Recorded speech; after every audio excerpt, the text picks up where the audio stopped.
So నిన్న రేవంత్ రెడ్డి గారు వచ్చి ఇక్కడ మీటింగ్ అయితే ఏర్పాటు చేశారు. చాలా అంశాల గురించి అయితే ప్రస్తావించారు. సో ఏంటి దాని గురించి ఏంటి మీ అభిప్రాయం?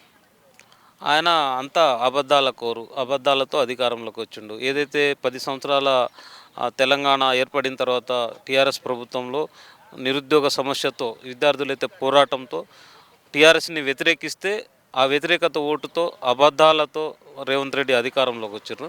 ఆ అబద్ధాల మీదనే ఇప్పటివరకు కూడా అధికారంలో ఉన్నాడు. ఇంకా కొనసాగిస్తుండు. రోజుకొక అబద్ధం ఆడుకుంటూ. ఎందుకంటే ఆయన మొన్న చెప్పిండు ఫస్ట్ టైం వచ్చినప్పుడు నేను ఒక్క పోలీసు బందోబస్తు లేకుండా స్వేచ్ఛగా మీ ముందుకు వస్తా అని చెప్పిండు. కానీ సెకండ్ టైం ఎట్లొచ్చిండంటే ఆయన చెప్తుంటారు బయట పులి గిలి అని. నల్లమల్ల పులి అట ఆయన.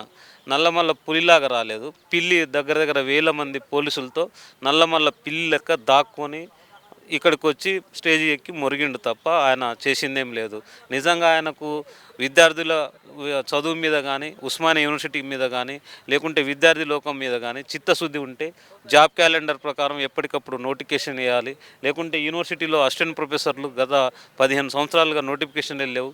ఇటు మీద ఒక మాట్లాడాలి, నోటిఫికేషన్లు ఇవ్వాలి. ఏమనేది చర్చ చేయకుండా ఏదో యూనివర్సిటీకి వస్తే చరిత్ర రికార్డు సృష్టిస్తా, గతంలో ఏ సీఎంలు రాలేదు, నేను వచ్చినా అని చెప్పుకొని ప్రగల్భాలు పలకటానికే తప్ప యూనివర్సిటీని ఉద్ధరించడానికేం ఆయన రాలేదు.